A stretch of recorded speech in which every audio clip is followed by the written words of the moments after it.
Good afternoon, everyone.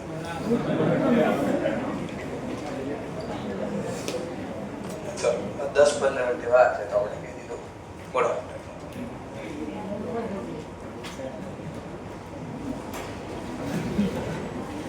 તો પછી time પૂરો થાય કેટલું મોડું આવું. ચાલો તો પ્રીવિયસ લેક્ચરમાં જે ડિસ્કશન કર્યું હતું એ પ્રમાણે કે કંપનીએ એજીએમ બોલાવવી પડે. એજીએમ ની અંદર ફાઇનાન્શિયલ સ્ટેટમેન્ટ સબમિટ કરવા પડે, લેડ આઉટ કરવા પડે. બટ ક્વેશ્ચન થાય એજીએમ બોલાવવાની ક્યારે? તો આપણે કીધું which ever is earlier date, જે વહેલી તારીખ આવે ને તો ક્વેશ્ચન થાય વહેલી તારીખ કઈ? તો ત્રણમાંથી કેલેન્ડર યરમાં એકવાર એજીએમ બોલાવવી પડે, અથવા પ્રીવિયસ જે આપણે એજીએમ બોલાવી ત્યાંથી સેકન્ડ જે એજીએમ બોલાવી એ બે એજીએમ વચ્ચે max to max 15 month no gap હોય શકે, એનાથી વધારે ગેપ હોઈ શકે નહીં. ચલો આપણો જે ફાઇનાન્શિયલ યર પૂરો થયો, અકાઉન્ટ ક્લોઝ થયું, ત્યાંથી વિધિન 6 મંથ એકવાર તો એજીએમ બોલાવી પડે. તો ત્રણે ડેટ કાઢવાની અને આ ડેટમાં જે પહેલી ડેટ આવે એ આપણી શું હશે? AGM date. ક્લિયર થઈ ગયું? એટલું શીખાતા. પછી ડિવિડન્ડ નો ટોપિક શીખાતા. ડિવિડન્ડ આપી શકાય? હા. શેમાંથી? બટ ક્વેશ્ચન થાય તો પહેલું કરંટ યર માંથી તમારે પ્રોફિટ હોય તો આપી શકો, પણ એની પહેલા બી ઓર એક થોડું શીખાતા. ડિવિડન્ડ આપતા પહેલા, ડિક્લેર કરતા પહેલા કોઈ રૂલ્સ રેગ્યુલેશન છે? હા. શું હતું? તો પહેલું તો હતું કે તમારે પાસ્ટમાં કઈ ડેપ ગણવાનો બાકી હોય અથવા કરંટ યરનો ડેપ ગણવાનો બાકી તો નથી ને, એ ચેક કરી લેવાનું. જો ચાર્જ નો કર્યો ડેપ્રિસિએશન કરંટ યર કે પાસ્ટ તો પહેલા રેકોર્ડ કરવો પડે.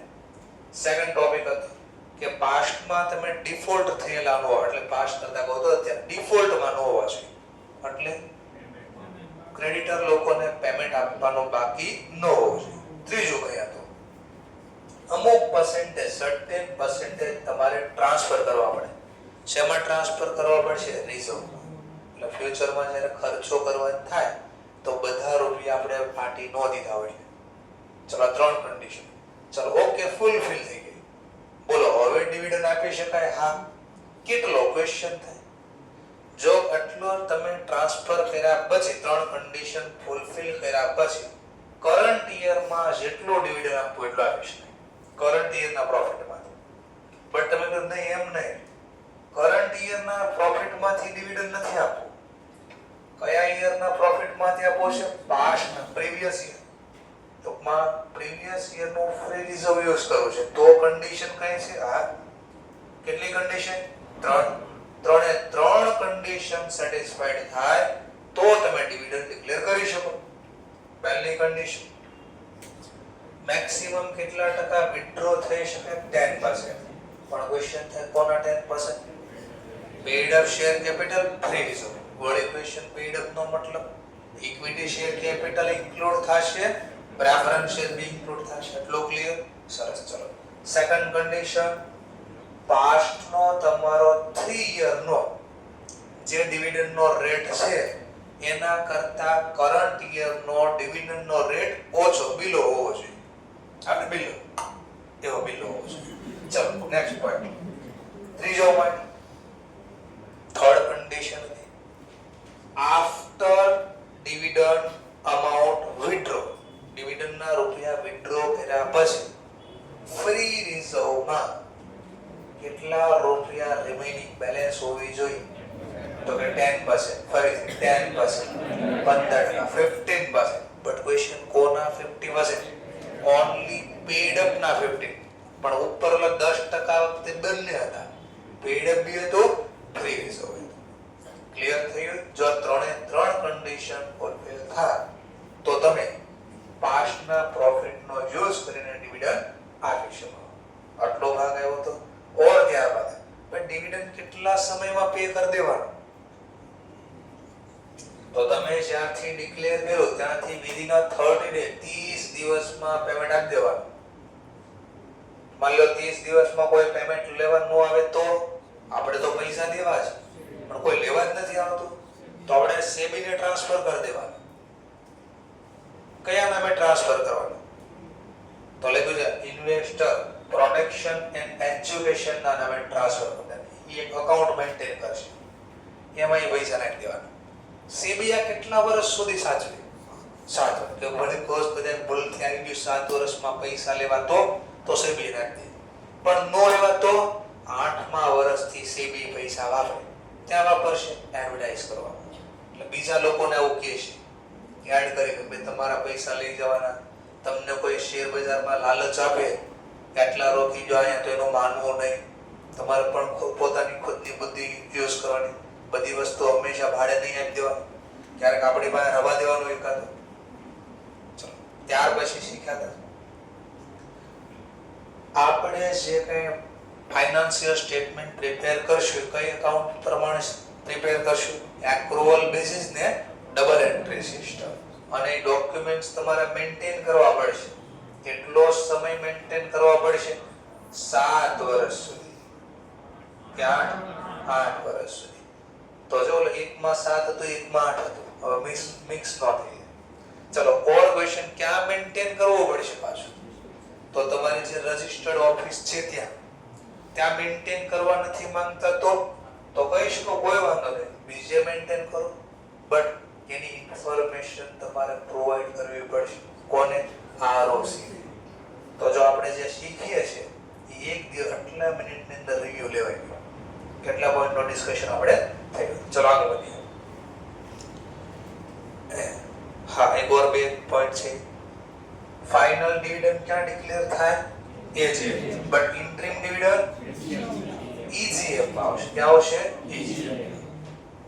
ચલો હવે આપણે આવી dividend on call in advance આપી શકાય નહીં. પાર્ટલી પેડ અપ વાળાને ડિવિડન્ડ શેમાંથી આપવાનું? જો આર્ટિકલ ઓફ એસોસિએટમાં લખેલું હોય, પરમિશન હોય તો કોના પર? Pad up. જો સાયલન્ટ છે તો ફેસ વેલ્યુ પર. પછી પેડ અપ ભલે અડધું હોય, ફેસ વેલ્યુ પર આપવામાં આવે. કેટલા દિવસની અંદર પે કરી દેવાનો ડિવિડન્ડ? 30 દિવસ. અને પૈસા વાપરી નો નાખે ભૂલથી, એટલે પૈસા તમારે અલગ શેડ્યુલ બેંકમાં 5 દિવસની અંદર ડિક્લેર કર્યા, ત્યાંથી 5 દિવસની અંદર વિધિન 5 ડેઝ એ બેંકમાં ડિપોઝિટ કરી દેવાનું. અને પછી એમાંથી બાંટા કરવાનું, 30 દિવસમાં બાંટી દેવાનું. નો બાંટી શક્યા તો પછી આપણે આપી દેવાનું. વિધિન 30 દિવસ પૂરા થયા ત્યાંથી 7 દિવસની અંદર સેબીને આપી દેવાના. કોને આપી દેવાના? સેબીને. ડિવિડન્ડ કયા ફોર્મમાં આપી શકાય? તો ડિવિડન્ડ કેશના ફોર્મમાં આપી શકાય, ચેકથી આપી શકાય, ડીડીના ફોર્મમાં આપી શકાય, ડિમાન્ડ ડ્રાફ્ટ.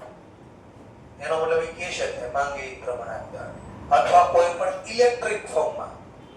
એટલે જેમ કે તમે ઇલેક્ટ્રિક ફોર્મમાં ગૂગલ પે કરજો, ઈસીએસ કરજો, આરટીજીએસ કરજો, ઇલેક્ટ્રિક એટલે મને ટૂંકમાં સાદી રીતે કહો તો ઓનલાઈન ટ્રાન્સફર કરવાનું. ચલો હવે તમે આવું કરી શકો. બોર્ડ ઓફ ડિરેક્ટર કે ડિવિડન્ડ તો આપી દો. હવે એક કામ કરો, હું તમને ડિવિડન્ડ બોનસના ફોર્મ આપી દો.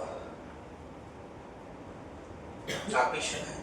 બોનસના બદલામાં ડિવિડન્ડ અથવા ડિવિડન્ડના બદલામાં બોનસ આપી દો. નહીં, બંને ટોપિક અલગ છે. બોનસ કોઈની કેશમાં ન હોય, ફ્રી ઓફ કોસ્ટ હોય, ખબર છે ને? એ હંમેશા ફ્રી રિઝર્વમાંથી અપાય. અને ડિવિડન્ડ તો આપણા કેશમાં આપવાની વાત છે. તો ઇન લે ઓફ ના બદલામાં એ એકબીજાના બદલામાં આપી શકાતો નથી. આવો ક્વેશ્ચન ક્યારેક આવી શકે, તો આટલી રીતે તમે આપી શકાય. ચાલો, capital cannot be returned to shareholder by way of dividend. આ કેપિટલ રિટર્ન કરવાનો છે, એટલે શેરના તમારે આપવાના પૈસા પાછા. તો તમે એમ કહો ને ડિવિડન્ડના ફોર્મમાં આપી દો તમને પૈસા, તો બે ટોપિક અલગ છે. ડિવિડન્ડનો ટોપિક અલગ, શેરનો ટોપિક અલગ. તો એકબીજાના ફોર્મમાં આપી શકાતા નથી. અનક્લેમ ડિવિડન્ડને તમારે મેન્ટેન કરવો પડે. એટલે હમણાં જ બોલી ગયો 2 મિનિટ પહેલા, સેબી અને કેટલા વર્ષ સાચવે? 7 વર્ષ. અનક્લેમ એટલે કોઈ હજી લેવા નથી, ભૂલથી કોઈ કદાચ આવે લેવા તો આપી દેશું, નો આવે તો સેબી પછી વાપરી નાખે. તો ક્યાં લાગશે આ પૈસા ને 7 વર્ષ સુધી? કયા નામે ટ્રાન્સફર કરશું? Investor protection and education fund. After 7 year પછી આ ફંડને સેબી કંટ્રોલ કરશે ને વાપરા કરશે જ્યાં વાપરવાનું. ઇન્ટ્રીમ ડિવિડન્ડ આપવો હોય તો આપી શકાય, હા, પણ અમે હમણાં કીધું હતું કેટલું આપી શકાય, મન ફાવે એટલું નહીં. પાસ્ટનો તમારો જે રેટ હોય એના કરતા વધારે આપી શકાય નહીં. નોટ ખાસ આ ફાઇનલ ડિવિડન્ડ થાય ડિક્લેર કરંટ યરમાં. બહુ ધ્યાનથી બોલો, સાંભળો.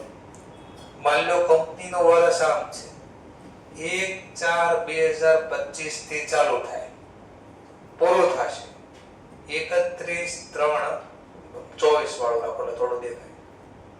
25 માં વાતો નથી રાખતા, પૂરું થઈ જશે આ રીતે. ચલો એજીએમ બોલો આ તારીખે બોલી દેશે ને. અકાઉન્ટ આપણો આ રીતનું છે. અકાઉન્ટ ક્લોઝ આમ થાય છે, સ્ટાર્ટ અહીંયા થયું, કમ્પ્લીટ અહીંયા થયું. તો 10-15 દિવસ, મહિનો, 2 મહિના whichever is date earlier આવશે ત્યારે બોલાવશે. સમજવા માટે ડેટ આવે છે 15/5/2026. બરાબર જોજો, આ શબ્દ સમજાવો છો. અહીંયાથી તમારું સેકન્ડ યર ચાલુ થઈ જશે, નેક્સ્ટ યર ચાલુ થઈ જશે. ટૂંકમાં 1/4/2026 પૂરું થશે 31/3/2027. હવે એજીએમ અહીંયા છે. ફાઇનલ ડિવિડન્ડ ક્યાં ડિક્લેર થાય? એજીએમ. તો એજીએમ આ તારીખે છે. હવે આ સેન્ટેન્સ સમજાવું. Final dividend declare in current year, not recorded in current year. એટલે હું સર ધ્યાન દીજો, આ તારીખે ડિક્લેર થયું એજીએમ માં 15/5/26. ઈ તો આ વર્ષનો ડિવિડન્ડ છે ને. એજીએમ આ તારીખે બોલે, પણ આ તારીખે હું ડિક્લેર કરી ચલો ફાઇનલ ડિવિડન્ડ. ઈ તો હશે 31/3/2026 નું. તો આગે છે વર્ષ બરાબર જોજો. Final dividend declare in is not recorded in current year financial statement. એટલે આ સમયમાં ડિક્લેર થયું પણ ઈ સમયમાં ડિવિડન્ડ નહીં લખાયા. બોલો કેમ ન લખાય વિચારો. કારણ કે 31/3 તો પૂરું થઈ ગયું. હા, એટલે ડિક્લેર થાય છે તમારો આ તારીખે, પણ ઈ કયા સમયનો ડિક્લેર થાય છે એ તો આપણે શીખશું. ES5 કયું શીખશું? ES5. એક ઓર શીખશું ES4, event occurring after balance sheet date. ફરીથી વર્ડ્સ કયો બોલ્યો? event occurring after balance sheet. event એટલે ઘટના, occurring એટલે બનવું, after એટલે balance. જો આ ઘટના ક્યારે બની, જોજો આ શબ્દ બોલ્યો event occurring after balance sheet date. તો ઘટના તો આ વર્ષની છે ને, તો આમાં લખજો તમે ડિવિડન્ડ ભલે આનો ડિક્લેર છે પણ એ તારીખે તો આપણે સમય પૂરો થઈ ગયો, ભૂતકાળ તો પાછો આવે ને. સમજાઈ ગયો? એટલે જે વર્ષનો ડિવિડન્ડ ડિક્લેર થાય ને ઈ વર્ષમાં એ રેકોર્ડ થાય ને. જો અહીંયા ડિક્લેર છે, આ સમયનો ડિક્લેર છે, પણ અહીંયા રેકોર્ડ થાય ને કારણ કે ડેટ તો આ છે. એટલે ડિવિડન્ડ છે આ વર્ષ, પણ અહીંયા લખાશે નહીં, આમાં નહીં લખાય, અહીંયા લખાશે આ વર્ષ. નેક્સ્ટ એન્ડ પછીનું જે વર્ષ ચાલુ થયું એટલે એક વર્ષ લેટ આવે. શીખશો આપણે પાછું ડિટેલમાં. આ એમસીક્યુ માટે આવે. શું યાદ રાખવાનું? ડિવિડન્ડ ડિક્લેર આ વર્ષનું જે થયું, આ વર્ષનું છે. હજી આ તો પૂરું નથી થયું ને, આ વર્ષ આ થોડું પૂરું થયું છે. 1/4/26 થી 31/3/27 હજી પૂરું જ નથી થયું. એટલે હું આની વાત કરું છું કે final declare in a current year is not recorded in a current. અહીંયા રેકોર્ડ નહીં થાય કારણ કે આ તારીખે તો ડિક્લેર જ નથી થયું. તારીખ તો આ છે, એટલે એક વર્ષ લેટ આલે. શું આલે? એક વર્ષ. એટલે જ્યાં તમે ડિક્લેર કરો ઈ વર્ષમાં લખજો. સમજાઈ ગયો ટોપિક? ઓકે. પૂર્વ કયું ચેપ્ટર શીખ્યા? થિયરી શીખ્યા. હવે એને અકાઉન્ટના ફોર્મમાં લખતા શીખવાનું. ચલો હવે શીખીએ ઇન્સ્ટ્રુમેન્ટના ક્વેશ્ચન.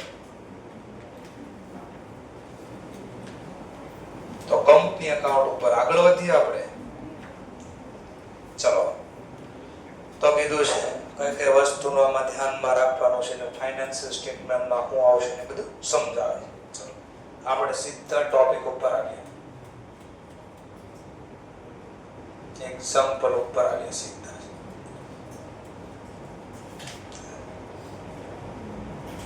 પેજ નંબર આમાં જ નહીં ખબર પડે થોડેક એકાદ બે દાખલા છે થિયરી બીકોઝ ES ઉપર ડિપેન્ડ છે, પણ છતાંય વાંચું છું 2 મિનિટ. ઇન ધ અહીંયા ને પછી જોઈ લો. In the financial statement of the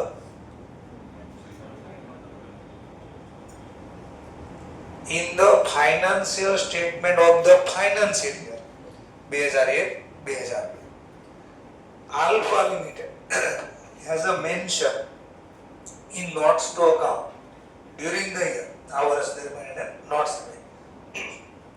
24,000 equity share of rupees 10 each were issued as a fully paid up bonus share.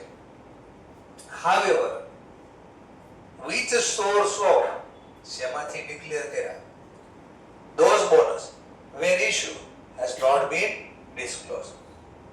એટલે એને કીધું બોનસ તો બહાર આપ્યા પણ નોટ્સમાં એને કીધું નથી, બતાવ્યું કે ભાઈ શેમાંથી પૈસા આવ્યા.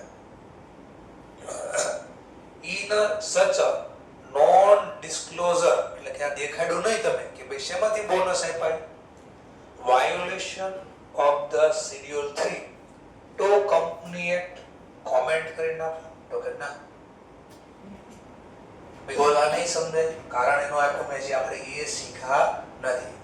આને તો ખાલી ફોર્મેટ આપ્યો કઈ માહિતી ક્યાં લખવાની, તમે એનો ફોલો કરો કે ન કરો ઈ કંપની એક્ટ નો વાયોલેશન ન કહેવાય. એ એકાઉન્ટિંગ સ્ટાન્ડર્ડ 1 શીખશો આપણે, ત્યાં આવશે ડિટેલમાં. તો કે છે schedule 3 comes into force of balance sheet profit loss account prepared for the financial commence on April 2001 as a part 1 of the schedule 3 company should indirectly disclose in a notes account for the period 5 years immediately preceding balance sheet date.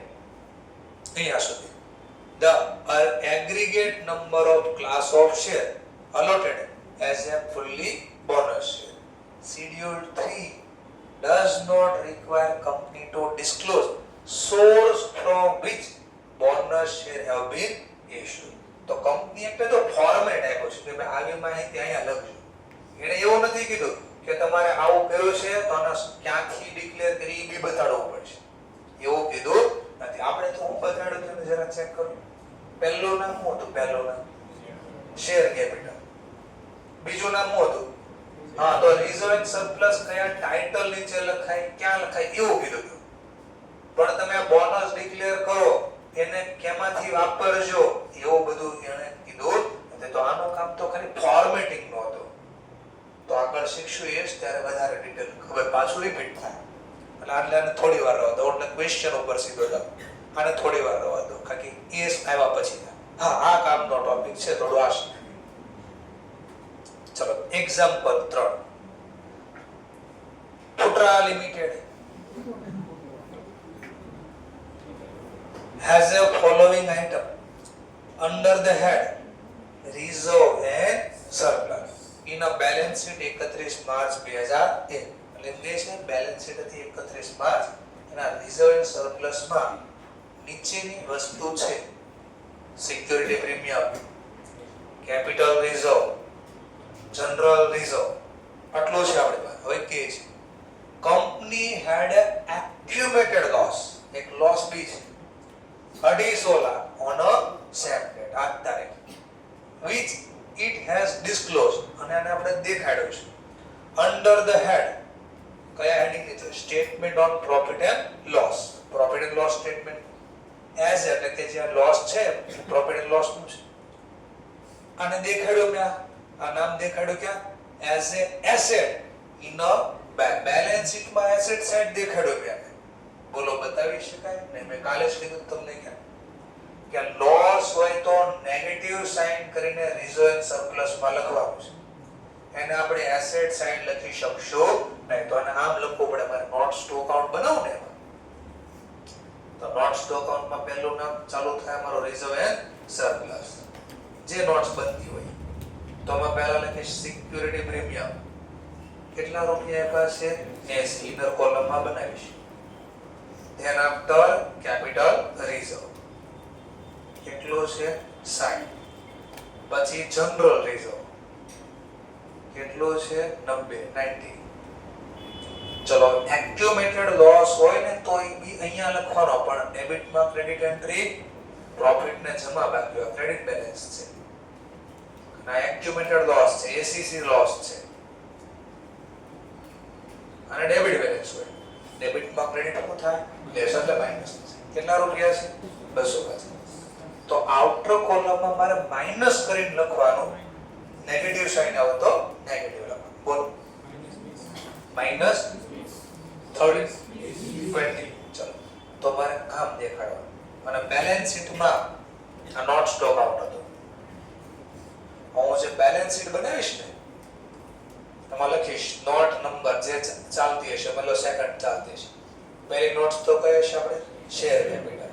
તો બીજું નામ શું આવશે reserve and surplus. હા તો એ reserve and surplus આમ દેખાડીશ કેટલા 20. તો બીજી નોટ્સમાં ખાલી 20 ક્યાંથી આવ્યા ત્યાં જોવાનું. તો નેગેટિવ હોય તો નેગેટિવ દેખાડવાનું. સર એકાદું કોઈ નામ આપો તો થોડું. VIO નામ સાંભળ્યું? Vodafone idea. આ કંપનીની બેલેન્સ શીટ ક્યારેક ચેક કરજો. નોટ સ્ટોક આઉટ ખાલી બેલેન્સ શીટ ચેક કરજો તો ત્યાં આવું દેખાય, નેગેટિવ દેખાય. એની કંપનીનો લોસ ચાલ્યો છે એટલે નેગેટિવ સાઈડમાં દેખાય. તો બસ આ ક્વેશ્ચન આવો પૂછે છે તમને. તો કે જોઈએ therefore balance of reserve and surplus after adjusting debit balance of profit loss is a negative by 20. તો કે જો એડજસ્ટ કર્યા પછી નેગેટિવ બેલેન્સ થાય, which should be disclosed in the face of balance. Balance sheet ના મોઢા ઉપર તમારે લખ્યા એવું કે તો આ બેલેન્સ શીટ નું મોઢું છે, મોઢા પર લખી દો હવે તો નેગેટિવ છે. Okay thus the presentation by company is incorrect. તો આને અલગથી એસેટ સાઈડ લખી દો. બોલો લખી શકાય એસેટ સાઈડ નહીં, તો માઈનસ કરીને લખવાનું થશે. ચલો આવો ચોથો ક્વેશ્ચન. સુમેધા લિમિટેડ ટુક લોન, એક લોન ટુક કરી છે from a bank rupees 10 lakh to be settled within a 5 વર્ષમાં સેટલમેન્ટ કરવાનું. અને 5 વર્ષમાં કઈ રીતે 10 equal half yearly installment with a interest. વ્યાજ હારે ભાઈ હપ્તા આપવાના છે. ટોટલ કેટલા હપ્તા 10, half yearly. એનો મતલબ એક વર્ષમાં બે હપ્તા આવે. કેટલા વર્ષમાં દેવાના 5 વર્ષ. ફર્સ્ટ ઇન્સ્ટોલમેન્ટ ફર્સ્ટ પહેલો હપ્તો બી આવ્યો આપણો 30/9/2001 ના. કેટલા રૂપિયાનો હપ્તો આવ્યો 1 લાખ રૂપિયા. Determine how the loan will be classified in the preparation of financial statement of Sumedha Limited for the year ended 31 March 2001 according to schedule number 3. ચલો વિચારો કયા ટાઇટલ નીચે બેલેન્સ શીટમાં લખીશ. આવું કીધું કે શેડ્યુલ નંબર 3 પ્રમાણે. તો આપણે આ તો માલિકનું ફંડ હતું પૂરું. પછી હું લખતા આપણે પહેલા નોન કરન્ટ લાયબિલિટી. આમાં 4 ટાઇટલ છે. આમાં પહેલું ટાઇટલ હતો લોંગ ટર્મ બોરોઇંગ. બીજું નામ હતું DTL નેટ DTL. ત્રીજું નામ શું હતું અધર લોંગ ટર્મ લાયબિલિટી. ચોથું નામ હતું લોંગ ટર્મ પ્રોવિઝન. પછી બોરો થતો પછી કયો ટાઇટલ ચાલુ થતો કરન્ટ લાયબિલિટી. ચલો કરન્ટ લાયબિલિટી માં કયા નામ હતા તો 4 નામ હતા. પહેલું નામ હતું શોર્ટ ટર્મ બોરોઇંગ. બીજું નામ હતું કે ટ્રેડ પેયેબલ. ત્રીજો નામ હતો કે અધર શોર્ટ ટર્મ લાયબિલિટી. ચોથો નામ હતો શોર્ટ ટર્મ પ્રોવિઝન. ઓકે, યાદ આવે છે? જો શરૂઆતમાં ન આવે કઈ ની સાથે મટીરીયલ ઓપન રાખવાનું, એમાં જોતું જવાનું, કારણ કે શીખવા માટે હેલ્પ લેવી પડે પહેલા, પછી આવડી જાય. બસ અહીંયા ક્વેશ્ચન આ છે કે આ શેડ્યુલ નંબર 3 એમાં પાર્ટ 1 નો જે ફોર્મ છે એમાં આ ઇન્ફોર્મેશન કયા ટાઇટલ ની છે? આવું પૂછ્યું. આ ટાઇટલમાં તો ક્યાં, આ ટાઇટલમાં તો ક્યાં, આવું કીધું છે. તો પેલા નોન કરન્ટ લાયબિલિટી કોને કહેવાય? જેનો પેમેન્ટ આપવાનું હોય મોર ધેન 12 month જબો. ચલો તમે તો ઘણા કે 12 ઘણા કે 12 તમે ગુજે બોલી. આને કોણ કહે? Current liability. જેનો પેમેન્ટ આપવાનું હોય વિધિન, પેમેન્ટ આપવાનું હોય વિધિન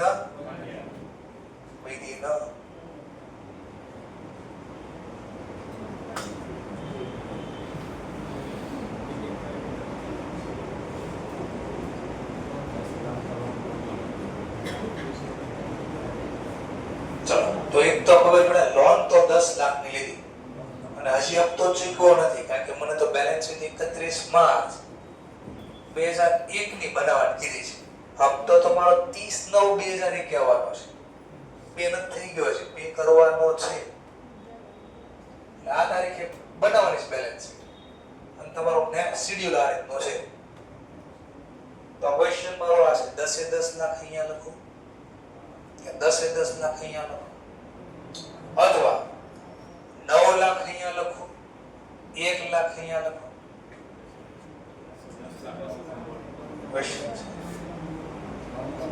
અથવા ઓર 8 લાખ અહીંયા લખો અને 2 લાખ અહીંયા લખો.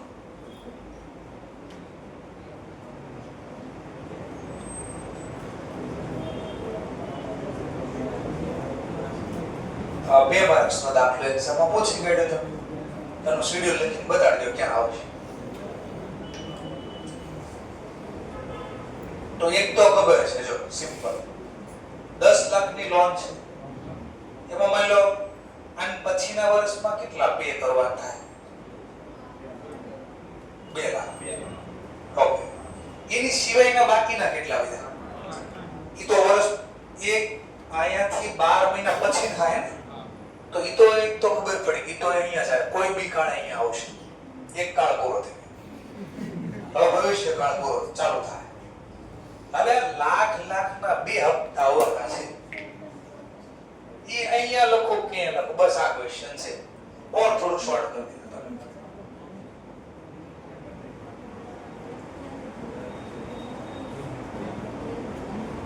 અને બીજા ભાઈ એક ભાઈ આવો ક્વેશ્ચન છે, કોઈને આવું બી લાગી શકે. તો એટલા માટે મેં તમને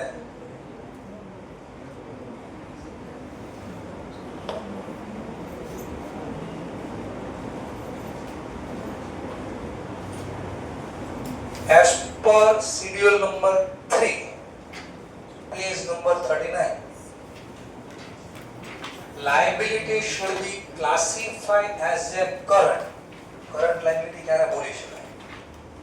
when it is satisfy any of the following criteria. ત્રણમાંથી કોઈ કન્ડિશન ફુલફિલ થતી તો કરન્ટ લાયબિલિટી બોલી દેવાય. પહેલો ઓકે છે, જોજો words, it is expected to be settled, ચૂકવવાના, સેટલમેન્ટ કરો, in the company's normal operating cycle. normal operating cycle. question તો કોને કહેવાય? normal operating cycle. એનો મતલબ વસ્તુ ગુડ્સ ખરીદા, મેન્યુફેક્ચર હોય તો એને બનાવશે, બનાવ્યા પછી એને વેચશે. તો ખરીદ્યા પછી વેચતા સુધીનો જે સમય લાગે ને એને નોર્મલ ઓપરેટિંગ સાયકલ કહેવાય. બોલો ખબર પડી? તો માની લો કોઈની ઓપરેટિંગ સાયકલ, બ્રિજ કોઈ બનાવતું હોય તો બોલો બ્રિજ 2 મહિનામાં બની જશે? નહીં, વર્ષ કાચો મટીરીયલ ખરીદે અને બનાવે, પછી ગવર્નમેન્ટને હેન્ડઓવર કરે, એટલે આ બ્રિજ તો 2 વર્ષ લાગે, 3 વર્ષ લાગે. તો એનો મતલબ એના માટે શું થઈ ગયું? નોર્મલ ઓપરેટિંગ સાયકલ એટલો સમય તો એને લાગે જ બનાવતા. જહાજ બનાવવાના હોય મોટા મોટા તો એનો સમય લાગે. ચલો માની લો કપડું ટેક્સટાઇલમાં જે લોકો ડ્રેસ સાડી જે કંઈ બનાવે છે તો એ માની લો 5 દિવસ 10 દિવસ 15 દિવસ લાગે તો એની ઓપરેટિંગ સાયકલ 15-20 દિવસ. કોસ્ટિંગ નામનો સબ્જેક્ટ ભણશો એમાં આવશે બધું. કયો સબ્જેક્ટ ભણશો? કોસ્ટ. એમાં આવશે ઓપરેટિંગ કઈ રીતે વર્ક થાય, કોને કહેવાય ઓપરેટિંગ સાયકલ. પણ માની લો જે કાર બનાવે છે તો કાર કઈ 15 દીમાં બની છે નહીં, તો એની ઓપરેટિંગ સાયકલ 2 મહિના 4 મહિના 6 મહિનાની હોય.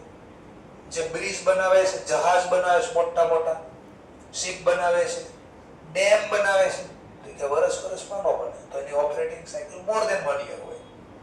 તો એ પણ એને લાઈફ કરંટ લાયબિલિટીઝ માને. અથવા કીધું it is held primary for the purpose of being trade. અથવા તો જેના ટ્રેડિંગનો તમારો પર્પઝ હોય તો જેટલા સમયમાં ટ્રેડ કરી નાખતા હોય એ તમારી નોર્મલ સાયકલ કહેવાય. ત્રીજું કીધું એવું નહીં. અથવા તો સમય પ્રમાણે વાતો કરવી.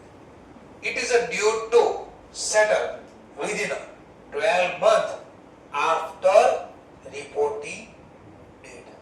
તમારી આ જે રિપોર્ટિંગ ડેટ છે ત્યાંથી કેટલા સમયમાં 12 મહિનામાં પૈસા ચૂકવવાના હોય તો તમારી કરંટ લાયબિલિટી છે. Company does not have an unconditional right to defer settlement of deferred કરવો એટલે ધક્કો મારો મુલતવી પછી આપી દેશે એવો કોઈ રાઈટ નથી. does not have a right liability for at least 12 months after the reporting. આ રિપોર્ટ કર્યા પછી જો મારી પાસે પરમિશન હોય કે લાયબિલિટી ભાઈ હું હમણાં નહીં આપું પછી આપીશ, પછી ક્યારે તો 12 મહિના પછી. જો એવો મારી પાસે ઓપ્શન હોય, એવો મારી પાસે રાઈટ હોય તો પછી કરંટ નો હું લખું. કેમ? હું કારણ કે હું ધક્કો મારીને ડિફોલ્ટ કરી દેવાનું છે. બટ જો આવો મારી પાસે રાઈટ ન હોય તો બેંકમાં આપણે બેંકમાં લોન લીધી હોય તો આવો રાઈટ હોય, બેંકને કહેશો હપ્તા 12 મહિના પછી મળશું, ડોકો નો કાઢવો અહીંયા કોઈ દી માનશી નહીં, નો કાંઈ ચાલે ત્યાં. તો સમજાઈ ગયું શું કહેવા માંગતો હતો? તો એટલે અહીંયા કરંટમાં લખવાનું કારણ હતું. તો હવે જો ધ્યાનથી સમજાય. In a given case instalment due 30/9/1 અને 31/3/2. જો અહીંયાથી એટલો સમય કવર થાય છે 12 મહિના. આ 12 મહિનાની અંદર આવે છે આ બે ડેટ. તો કે છે will be show under the head short term borrowing as a current maturity of loan. તો આ કરંટ યરમાં મેચ્યોર થાય એટલે પૈસા ચૂકવવાના થાય છે. as per amended schedule 3 MCA notification આપ્યો તો 24 માર્ચ 2001 માં. therefore in the balancing 31/3/8 ના રોજ 1 ના રોજ 8 લાખ કઈ રીતે દી સમજાયો? 1 લાખ ના હપ્તા, 2 હપ્તા તો અહીંયા આવવાના છે તો બાકીના 10 માંથી 2 અહીંયા તો વધ્યા કેટલા? 8. તો અહીંયા will be shown under the અને બાકીના જે વધ્યા 8 લાખી ગઈ છે under the heading long term borrowing અને 2 લાખ રૂપિયા show as a heading short term borrowing. સમજાઈ ગયો ટોપિક? આ કેમ નો લખ્યું મેં અહીંયા? કે તો 6 મહિના પછી લાખ, પછી ઓવર પાછા 6 મહિના ઈ પણ વિધિના 12 મંથ માં જ આવી ગયા. તો લાખ બે વાર થઈ ગયા, કેટલા થઈ ગયા? લાખ. તો ઘણી વાર છે ને ઘણા આ યાદ હશે પણ બોલશો કે નાખશે આ ખાલી લાખ જ યાદ રહ્યા. 30 અને જાણીજો લાખ લખ્યા હતા 30 નો ડેટ આપી હતી તો આપણને આ દેખાણો તો લાખમાંથી બાદ કરશે એટલે આવું લખશે.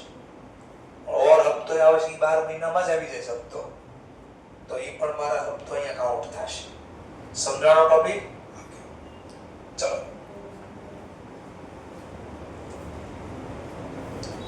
મારો કઈ કામ નથી, પેલા ક્વેશ્ચન જોઈએ, થિયરી પછી જોઈએ.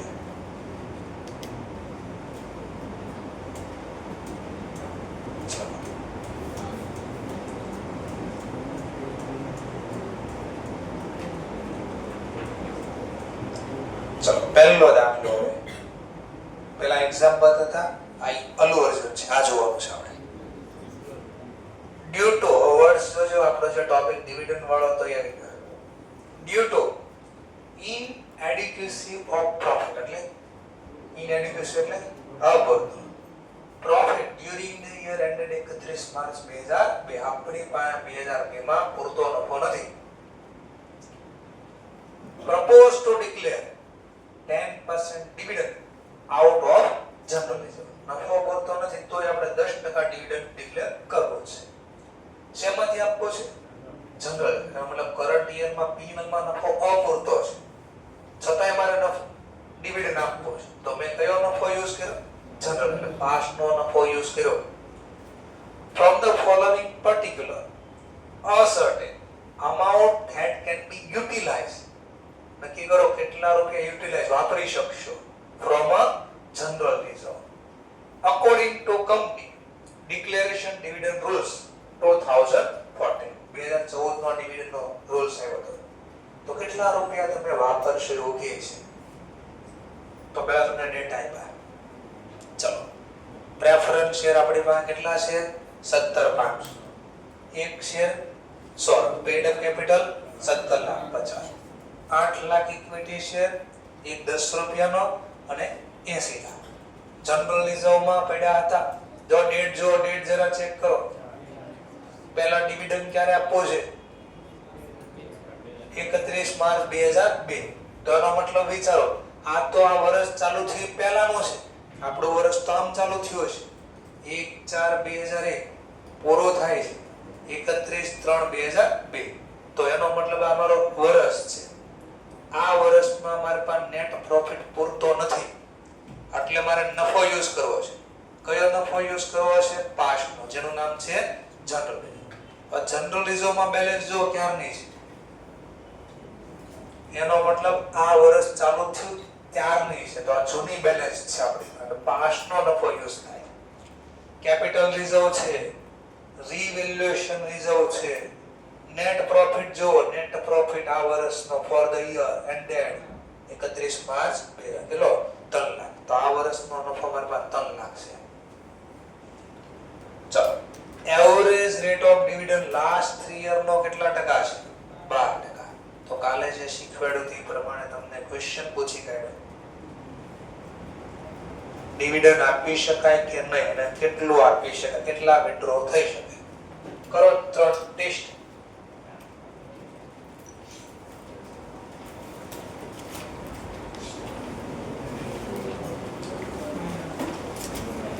એક ક્વેશ્ચન ઓર પૂછીશ વિથડ્રો કર્યા પછી બી કેટલી બેલેન્સ અવેલેબલ છે બળી છે તો આપણે ગણવાની છે.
ડિવિડન્ડ આપી શકાશે 10% લેખે? પાક્કો? ચલો તો કેટલા રિઝર્વ માંથી વિથડ્રો કરશો એ બી ક્વેશ્ચન પૂછો. કેટલા વિથડ્રો કરવા પડશે રિઝર્વ માંથી? 6 લાખ 6,57,500 વિથડ્રો કરવા પડે. ઓર ક્વેશ્ચન એમાં હું પૂછી શકું કે હવે કેટલી બેલેન્સ અવેલેબલ છે free reserve? Free reserve withdrawal dividend તમારે મેં બધું ફ્રી રિઝર્વ, જનરલ રિઝર્વ ને ફ્રી રિઝર્વ કીધું તો એ પણ ખબર પડી છે ફ્રી રિઝર્વમાં કોણ નામ આવશે, અથવા જનરલ રિઝર્વ એ કહી શકે તમને, પણ મેં તો ફ્રી રિઝર્વ કીધું. ચાલો તો યાદ કરવાનું ફ્રી રિઝર્વ કોને કહેવાય? તો મેં કીધું બે નામ જનરલી આપશે, P&L એકાઉન્ટ અને ખુદ general reserve. Capital reserve free નથી, કેપિટલ રિઝર્વ ફ્રી નથી, રિવેલ્યુએશન રિઝર્વ ફ્રી નથી, DRR નથી, CRR નથી. આ ફ્રી રિઝર્વ નથી તમારે. ટૂંકમાં ક્યાંય યુઝ કરી શકાય ને, ડિવિડન્ડ આપવાનો યુઝ કરી શકાય. ચલો તો આ યુઝ કરશો, બોલો મને ડિવિડન્ડ આપવા. આ બી યુઝ કરશો ને તો આ એક જ રીત, તો ફ્રી રિઝર્વ છે તમારો જનરલ રિઝર્વ. આવો કરશે કે જનરલ રિઝર્વમાં કેટલા વેદા એમ નહીં કે શું કે ફ્રી રિઝર્વમાં કેટલા વેદા, એટલે ઘણા અહીંયા ડાઉટ થાય કે આ ગણવા છે નો ગણવા. ક્લિયર મુદ્દો? સરસ. ચલો તો પહેલા ગણતરી બતાડો. સૌથી પહેલા મારે ઇક્વિટી વાળાને કેટલો ડિવિડન્ડ ડિક્લેર કર્યો? ઇક્વિટી શેર ઉપર dividend declare, working note one. ચલો ગણતરી કેટલા છે જરા ચેક કરો ને. ઇક્વિટી શેર 80 લાખ, 80 લાખના કેટલા ટકા? 10%. બોલો 80 લાખના 10%. તો 8 લાખ રૂપિયા મારે ડિવિડન્ડ ડિક્લેર કરવો છે. ચલો હવે માઈનસ શેમાંથી ડિવિડન્ડ પહેલા અપાય? કરંટ યરના પ્રોફિટમાંથી પહેલા અપાય, પછી ઘટે તો પાસ્ટનો નફો યુઝ કરો. ચલો કરંટ યરનો પ્રોફિટ કેટલો છે પહેલા? કરંટ યરનો પ્રોફિટ પહેલા કેટલો છે? તો દાખલામાં પૂછ net profit for the year અને 31 માં 3 લાખ ભલે કે 3, પણ યાદ કરવું પડશે પાછું નફામાં પહેલો અધિકાર કોનો હોય? Preference share. તો પેલા પ્રેફરન્સ શેર વાળાનો ડિવિડન્ડ માઈનસ કર દો. પ્રેફરન્સ શેરનો ડિવિડન્ડ એની બી ગણતરી બતાડવી પડશે. 17,50,000. સર એનો ડિવિડન્ડનો રેટ નથી આપ્યો કે એમાં ક્યાંય નથી લખ્યું છે સર? હા, એની આગળ જે લખ્યા એનો પર્સન્ટેજ જ છે, ડિવિડન્ડનો રેટ જ છે 9%. બોલો ભાઈ બોલો. 1,57,000. તો બાદ તો કેટલા રૂપિયા નફો વધ્યો કરંટ યરમાં? 1,42,000. આટલો નફો મેં કરંટ યરમાં નાખ્યો. બોલો હજી કઈ ઘટે છે? હા, તો dividend amount required from general reserve, amount remaining amount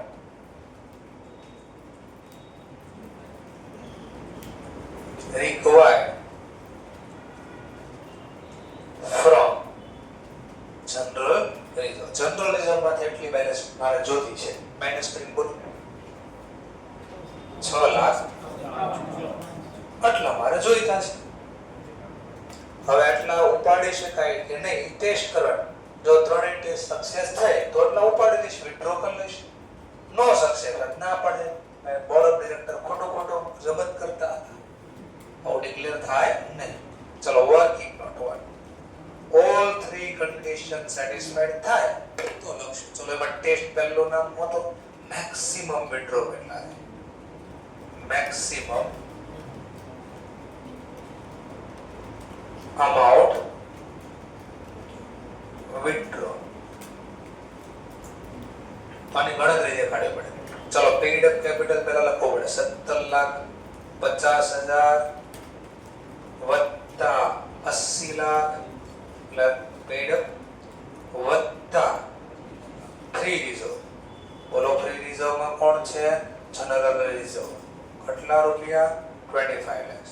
no max to max કેટલા વિથડ્રો થાય? Max to max 10%. તો આનો સરવાળો કરવાનો અને આના 10% લઈ લેવાનો. 12 લાખ. હા, તો મેક્સિમમ એટલા વિથડ્રો કરે, પણ આપણે તો એટલા જ જરૂર છે. તો બેલેન્સ ટેસ્ટ સક્સેસ, લિમિટ કરતા અંદર છે આપણે વિથડ્રોવલ. ચલો ઓવર ટેસ્ટ કરી આ ટેસ્ટ 1 હતી. આવો લખી શકો તમે અંદર 3 ટેસ્ટમાંથી પહેલી ટેસ્ટ વર્કિંગ ટેસ્ટ તો કરી દઈએ. ચલો એવરેજ રેટ કેટલો હોવો જોઈએ?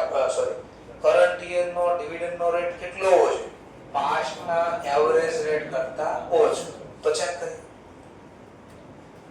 Average past 3 year dividend rate.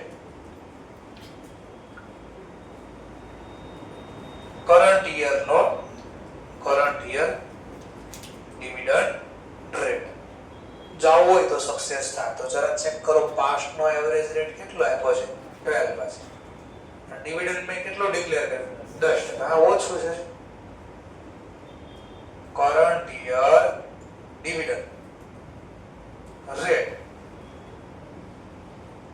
is below average rate. तो condition satisfied. Second test be success. Test number 3. કેટલી બેલેન્સ અવેલેબલ હોવી જોઈએ આફ્ટર વિથડ્રો? તો ટેસ્ટ પહેલા લખવાનું. તો રિક્વાયર્ડ અમાઉન્ટ પહેલા required amount in free reserve કેટલા હોવા જોઈએ? ચલો તમે ટેસ્ટ કરો જરા. કોના લેવાના? પેડ 80 + 17 50 97,50,000. આના કેટલા ટકા પૈસા હોવા જોઈએ? 15% તો વધવા જોઈએ ફ્રી રિઝર્વ. બોલો ના 15%. 14,62 આટલા મિનિમમ હોવા જોઈએ. વધારે હોય તો વાંધો નહીં. બટ હવે અવેલેબલ કેટલા છે after withdrawal? Available balance after withdraw, after dividend withdraw.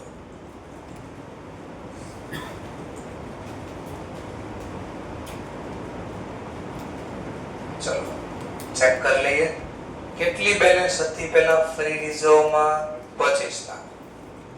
એમાંથી મારે કેટલા વિથડ્રો કરવા જો? મારે રિઝર્વમાંથી જોઈતા છે 657,500. મેં વિથડ્રો કરી લીધા. લો માઈનસ 657,500. ચલો કેટલી અવેલેબલ છે લખો ભાઈ. 18,42,500. આટલી અવેલેબલ છે અને જોઈતી માત્ર કેટલી છે?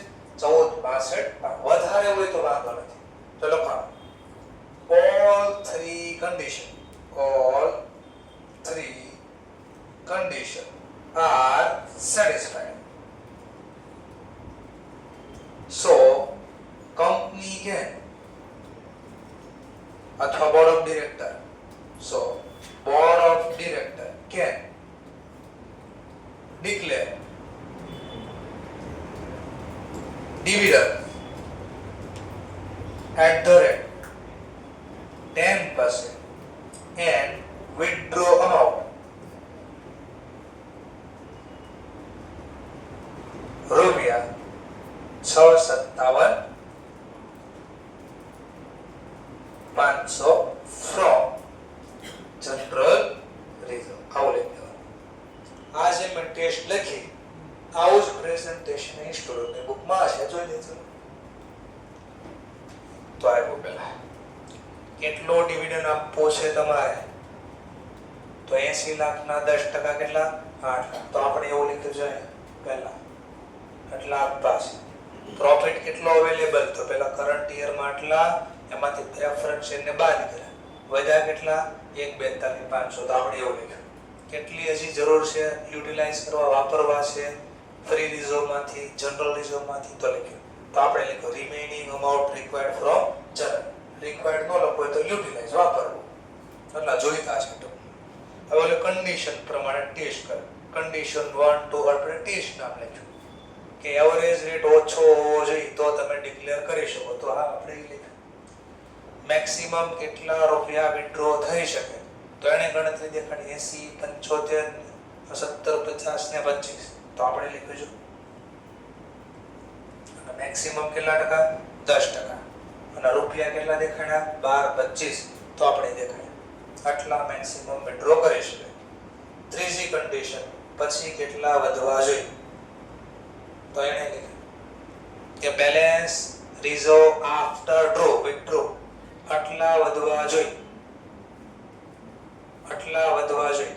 97,50,000 ના 15%. કેટલા વધવા જોઈએ? 14,62,500. અને છે કેટલા વિથડ્રો કર્યા પછી?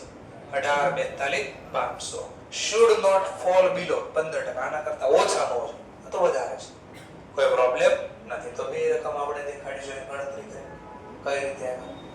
અને કીધું all three condition are satisfied, the company can withdraw from accumulated risk. તો આપણે એવું લખી દીધું સેમ ટુ સેમ. ખબર પડી ગઈ. હવે આમ જ બને ત્યાં સુધી પ્રેઝન્ટેશન કરવાનું. આ લખવાની ટેકનિક તપાસવાવાળા પાસે આવું ફોર્મેટ હોય એટલે એને તમે ઈ ફોર્મેટમાં લખો તો અલગથી કંઈ ગોતવા ન જવું પડે ક્યાં ડેટા છે. ક્લિયર આવડે ને? સરસ. ચલો એમ તો હોશિયાર છે. ચલો હવે ઇલુસ્ટ્રેશન નંબર 2. હવે મને બહુ તકલીફ પડશે કારણ કે મટીરિયલ તમારા પાસે ન હોય તો આને ફેરવા જ કરો છો, ફેરવા જ કરો, ભેગો જ ન થાય. ક્યાં ભેગું કરું? કાલ ઘરે જવાની તો ઉતાવળે કે ભૂખ લાગી છે, ભૂલકાન ભૂખ્યા શું લખવાનું. ચલો you are required to prepare Omega Limited balance. ખાલી વર્ડ શું કીધું? Omega Limited balance and statement on profit loss with a hot stock. બસ ખાલી એટલો જ વર્ડ લખ્યો છે અને ખાલી એટલો જ વર્ડ ફૂલફિલ કરવા તમારા 3, 4, 5 પેજ હોય. as per schedule 3 ignore previous year figure and tax. એટલે પાસ્ટના ડેટાનું કંઈ કામ નથી, ટેક્સનું કંઈ કીધું. ચલો તો આપણે વર્ષોથી જે કરતા એ વાર્ષિક હિસાબ તૈયાર કરવાનો તો પહેલું શું કામ કરવાનું? એડજસ્ટમેન્ટ ટિક કરી દેવાનું. પહેલો એડજસ્ટમેન્ટ કે છે ઓથોરાઇઝ શેર કેપિટલ ઓર કંપની કેટલા રૂપિયાનો? 40,000. આ ક્યાં કામ લાગશે? તમને યાદ આવવું પડે. એટલે નોટ્સ તો અકાઉન્ટ બનાવશું. કઈ કંપની નોટ્સ? શેરની નામની. હા, તો શેર કેપિટલ ઉપર ક્યાંય શેર લખેલું હોય, ઇક્વિટી કે પ્રેફરન્સ છે, ના એક ટોપિક ટિક કરી આપ. હવાલા નંબર 1 ને કરી દે. હા લખી દેવાનું એડજસ્ટમેન્ટ નંબર 1 એક કરી છોડી દેવાનું. પછી જોઈએ company on the advice independent valuer wish to revalue land at a 3 lakh sale. તો revaluation બી કરવો છે આ લોકો તો તમારે ત્યાં યાદ કરવો પડે ફાઉન્ડેશન, લક્ષ્મણ રેખા યાદ કરવી પડે. એનો મતલબ આપણી કોસ્ટ ચોપડી કિંમત બુક વેલ્યુ કરતા પ્રાઇસ વધે તો એની જર્નલ એસેટ ખાતે ઉધાર અને ટુ રિવેલ્યુએશન રિઝર્વ ખાતે જમા. અને જો આપણે ચોપડી કિંમત છે હિસ્ટોરિકલ કોસ્ટ છે એના કરતા નીચે જાય તો જર્નલ હતા P&L account debit to asset ખાતે જમા. યાદ ક્યાં? તો તમારે જોવાનું કયા નામે ક્યાં અસર આપી.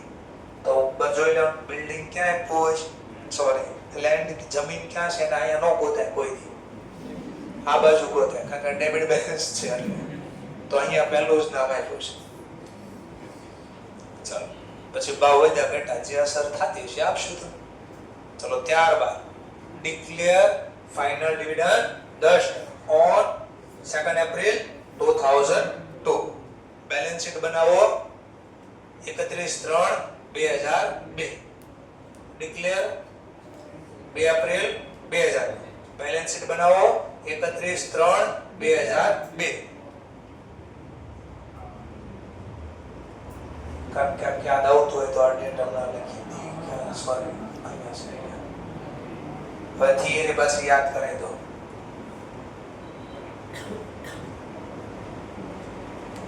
એટલે બધા શબ્દ બહુ બધું હાઇલાઇટ કર્યું તો એમને નહોતો કર્યું કે નકર કાળો પીળો કલર હશે તો વાપરો હશે લોકોએ.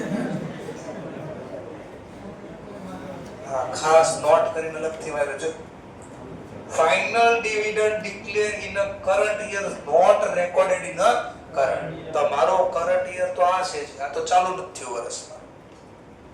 તો બોલો આ ડેટા કયા વર્ષના છે? 2002-3. નેક્સ્ટ તો એમાં લખાય. આમાં કાંઈ અસર આપવાની નથી. ટૂંકમાં અટવાડવા માટે કોને ડિલીટ કરી દેવાનું, ચોકડી જ માર દેવાનું. આનું કશું નથી કરવાનું. ચાલો એટલે ખાલી એમને નાખ્યું, મફતમાં માર્ક્સ મળ્યા તમને. ચાલો હવે પાછું ફાઉન્ડેશન યાદ આવવું પડે. હવે યાદ આવવું પડે સસ્પેન્સ, રહસ્ય ખાતું. રહસ્ય ખાતું ક્યારે ખુલતું? તો ટ્રાયલ બેલેન્સ નો બંને બાજુનો સરવાળો મેચ નો થાય. કઈ બાજુ ખોલશે? સસ્પેન્સ ખાતું કઈ બાજુ ખોલે? જે બાજુ શોર્ટ હોય ટોટલ. તો જો ટ્રાયલ બેલેન્સ શોર્ટ હશે આ બાજુ છે, સસ્પેન્સ 4 ઘટતા હશે તો એ તો સર મેં 6 માં કાઢ્યો તો આ દાખલો 6 માં કાઢશું ભેગો ન થાય પછી. તો ક્યાંક કે છે આ સસ્પેન્સ એકાઉન્ટમાં જે 4 દેખાય સર પણ અહીંયા 4000 છે ત્યાં 4 ને ઉપર કીધું પાછળ 3 મીંડા છે એવું વાંચજો તમે. ફિગર ઇન અ 3 ડિજિટ મતલબ એનો મતલબ આ 4000 લખ્યા 4 નથી. શું કહે છે કે જે સસ્પેન્સ ખાતું શું છે? અકાઉન્ટ 4000 રિપ્રેઝન્ટ કરે છે. કેશ રિસીવ થઈ ગયા for sale of some of machinery. એક મશીન વેચ્યું હતું ને એના 4000 રોકડા મળ્યા છે એના છે. કઈ તારીખે? 1/4/2000. ધ કોસ્ટ ઓફ મશીનરી આની કોસ્ટ હતી કેટલા રૂપિયા? 10000 અને એનો એક્યુમ્યુલેટેડ ડેપ્રિસિએશન હતો 8000. હવે તમારે આને વાર્ષિક હિસાબમાં અસર આપવાની છે. બોલવા કરતા લક્ષ્ય ધ્યાન ખબર પડશે અને કેમ હું કરું. ચલો તો ખાલી સમજાવ્યું કે આનો ટોપિક છે તો આનો નંબરિંગ આપી દેવાનો. આ દાખલો ઘણીવાર પૂછાઈ ગયેલો છે. ચલો ડેપ્રિસિએશન પ્રોવાઈડ કરજો પ્લાન્ટ એન્ડ મશીનરી ઉપર 10% 10% ઓન કોસ્ટ. વર્ડ્સ તો 10% ઓન કોસ્ટ. સરસ. ચલો તમને મેથડ તો કીધી નથી એસએલએમ વાપરો, ડબલ્યુડીવી વાપરો, સમ ઓફ ડિઝિટ વાપરો એવું કાંઈ નથી કીધું. કીધું તો છે ઓન કોસ્ટ. તો એસએલએમ માં હંમેશા કોસ્ટ ઉપર હિસ્ટોરિકલ કોસ્ટ ઉપર હતા તો સીધી રીતે ન કીધું પણ આવો લખ્યું તો અહીંયા ખબર પડે તો યાદ રાખવા લખી શકો મટીરીયલ આવે ત્યારે એસએલએમ. બાકી આપણો મટીરીયલ તો છે પાસે. ચલો હવે તમારે એક કામ કરવાનું છે. જેવું આવડે એવું હવાલા વગરની માહિતી જે છે લખવાનું સ્ટાર્ટ કરો જેવું ખબર પડે એવું. બસ મારે પહેલો દાખલો તમારી પાસે સ્ટાર્ટ કરાવવો છે એટલે હમણાં ખબર પડશે શું પછી હું કરું.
ટાઇટલ આપી દેવાનું. પછી હું ટ્રાયલ બેલેન્સ જે આપ્યું હોય એમાં જો ડેબિટ ક્રેડિટના માહિતી ઇન્ફોર્મેશન સેપરેટ પ્રોવાઈડ કરી હોય તો મને આ નોટ્સ બનાવવા ઈઝી પડે. તો બોલો શેર કેપિટલ તો આપવું જ પડે ને ઓબ્વિયસલી. એના સિવાય તો બિઝનેસ નો સ્ટાર્ટ થાય. સો લખ્યું પહેલા શેર હોલ્ડર ફંડ. શેર હોલ્ડરના ફંડમાં કોણ આવે પેલું નામ? Share capital. આની નોટ્સ તો બને. ચલો તો નોટ નંબર 1 ને આપી દઈશું. બીજું નામ શું આપ્યું છે તો રિઝર્વ એન્ડ સરપ્લસ. આ બી આવે તો આ બે તો લખી દેવા. આની પછી ઓલું લિસ્ટ જો યાદ કરીશ મની રિસીવ અગેન્સ્ટ વોરંટ એ તો ફટદારન જોઈ તે વોરંટ દેખાણો ક્રેડિટમાં નહીં તો નહીં લખો. પછી બીજું નામ અહીંયા આવતું હતું કે money receive pending to allotment. એવું ક્યાં દેખાય છે મની રિસીવ પેન્ડિંગ એલોટમેન્ટ ને તો હું કામ બનાવું. ચલો તો સીધું બીજું ટાઈટલ કયું આવશે? Non current liability. ચલો એમાં ચાર નામ હતા, ચારે ચાર લખવા કે નહીં ચેક કરવા. પહેલું નામ હું હતું લોંગ ટર્મ બોરો, તો ચેક કરી લોંગ ટર્મ બોરોવિંગ. હા ડિબેન્ચર દેખાણ, તો સીધો લખી દઈશ long term borrowing.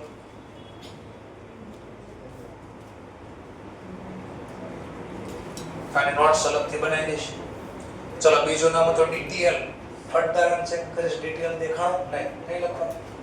Second name હતું ક્યાં, અને પછી ઓર નામ અધર લોંગ ટર્મ બોરોઇંગ. તેમાં ત્રણ નામ હતા ક્યાં, એસેટ ના ક્રેડિટર, એસેટ ના ક્રેડિટર નો દેખાય. ઓર એક ક્યાંક નામ હતું તમારો રિડક્શન કરવાનો એક પ્રેફરન્સ નો પ્રીમિયમ હોય અથવા તો ડિબેન્ચર ના રિડક્શન નો કઈ દેખાય છે હવાલામાં ક્યાં લખ્યું છે નહીં, તો નહીં બનાવ. શા માટે બનાવો તમે યુ. આન પછીનું નામ શું હતું, તો લોંગ ટર્મ પ્રોવિઝન. કેમ કીધું લોંગ ટર્મ પ્રોવિઝન આનું કરવાનું છે. યાદ કરો શું નામ હતું લોંગ ટર્મ પ્રોવિઝન. બોલો પ્રોવિડન્ટ ફંડ ને કે ગ્રેજ્યુટી અથવા તો વોરંટી ગેરંટી નું પ્રોવિઝન નથી, તો નહીં બનાવ. શા માટે માથાકૂટ કરવી, અને બનાવી નાખો તો પ્રોબ્લેમ નથી, નહીં આવે ને નીલ કરી દઈશું. ચલો સી ટાઇટલ ચાલુ છે. શું આવશે C title, current liability. Sir તમે જો કીધું તો ક્રમમાં લખવાનું, તો ક્રમમાં તો લખો છો. અંદર નામ નો હોય તો નહીં લખવાના ને. હા આમ નો ચાલે, પહેલા કરંટ લખો પછી નો, એમ ફોર્મેટ નો આવે. પણ જે લિસ્ટમાં નથી નહીં લખવાના ને ભાઈ. કરંટ લાયબિલિટી મફત તો કોઈ પૈસા દેતો નથી, નકર ક્રમમાં લખો. ચલો પહેલું નામ એમાં શું હતું, શોર્ટ ટર્મ બોરોવિંગ. ચલો શોર્ટ ટર્મ બોરોવિંગ કોઈ દેખાણું, હું તો ફટ જોઈ લે, નહીં નો દેખાણ, નહીં બનાવો. તો બીજું નામ હતું ટ્રેડ પેયેબલ. ઈ તો દેખાય છે, નામ જ દેખાય છે, બેઠો છાપ દેશે. હવાનું ન હોય તો બેઠી રકમ છાપવા, નકર આની નોટ્સ બનાવશું. એટલે આપણે અત્યારે નોટ્સ બધાની બનાવીશું, નહીં આવે નથી કરતી. ઓર બીજું નામ હતું ક્યાં,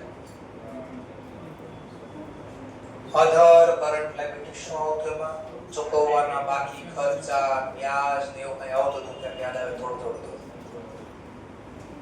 ક્યાં દેખાય છે, કોઈ દેખાવ નહીં. પછીનું નામ શું હતું, શોર્ટ ટર્મ પ્રોવિઝન. એ દેખાય શોર્ટ, હા પ્રોવિઝન દેખાડો. અને પાછળ નામ હું આપ્યું છે ડેપ્રિસિએશન. એસેટ નો પ્રોવિઝન ઓલવેઝ એસેટ ની સાઈડ લેસ કરીને લખાય, તો આ બી આવવાનું છે જ નથી. અને એવું લાગે તો ઓર એક ટેકનિક માની લો, ડાઉટફુલ કેસ લાગતો હોય તો મેં તમને પહેલા બી કીધું છે, હંમેશા વચ્ચે એક બે લાઈન છોડી દેવાની. કદાચ ભૂલથી કંઈક નામ આવ્યું તો ઓટોમેટિક અહીંયા જગ્યા છે લખી દેશે, એટલે એકાદ બે લાઈન મૂકી દે. આ ટાઇટલ આપીને પછી અહીંયા એક બે લાઈન છોડી દે, કદાચ નામ આવ્યું તો લખવા થાય. સ્પેસ મૂકવાની પરમિશન છે, એવું નથી વચ્ચે સ્પેસ ન મૂકીએ. તો આ ટેકનિક ખબર પડી. કેટલા નામ આવે મેક્સિમમ, એક નામ તો લખાઈ, બાકી કેટલા, 3 લાઈન મૂકી દો ને. આવ્યું તો લખશું, નકર કાઈ નહીં. પૈસા તો આપણે એના જ આપશું ને, એક્ઝામ ફી 2200 2700 આપશે ટોટલ. તો આટલી ખબર પડી ગઈ, ક્લિયર. હવે કયું ટાઇટલ ચાલુ થાય, એસેટ. છાપો એસેટ. ચલો એસેટ નું ટાઇટલ. એસેટ માં પહેલું નામ કોણ આવતું હતું, નોન કરન્ટ એસેટ.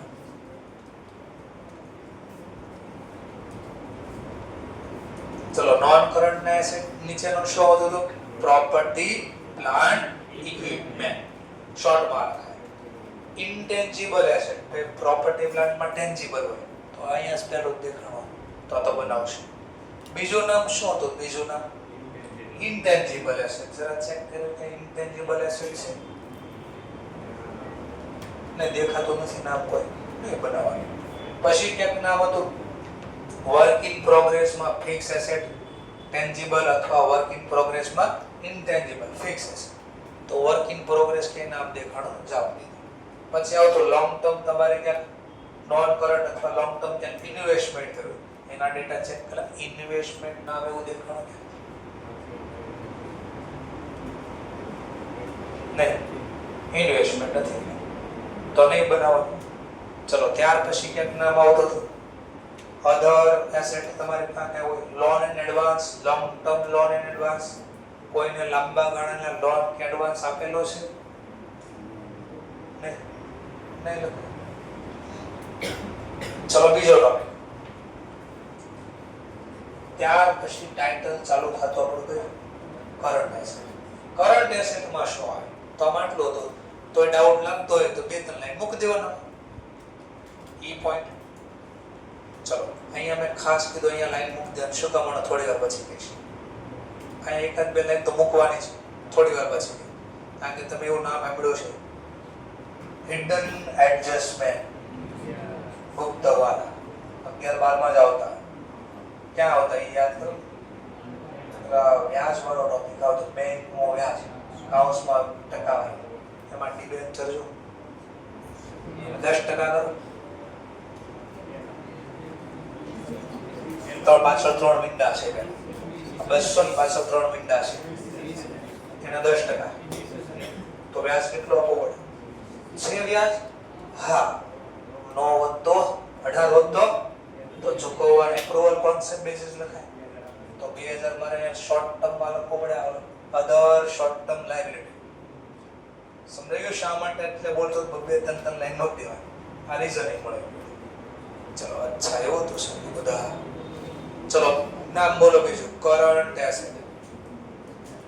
કરંટ એસેટમાં પહેલા શું નામ બોલતા હતા? તો કે શોર્ટ ટર્મ ઇન્વેસ્ટમેન્ટ. હે તો છે short term investment.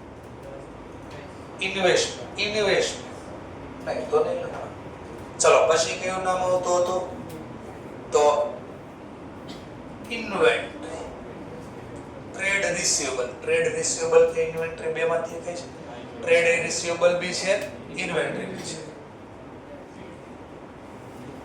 Trade receivable પહેલા ઇન્વેન્ટરી લખી દઈએ.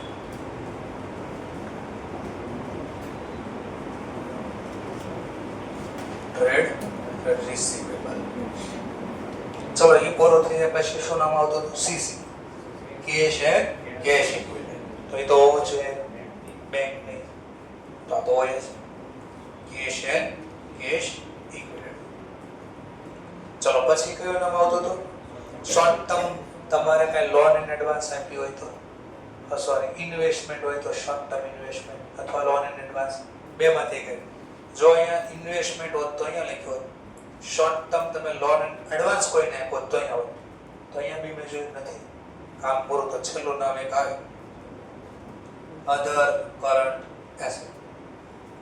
ઈ નો ગોતવા બેસો તો ટાઇટલ લખી મૂકી દે ભાઈ.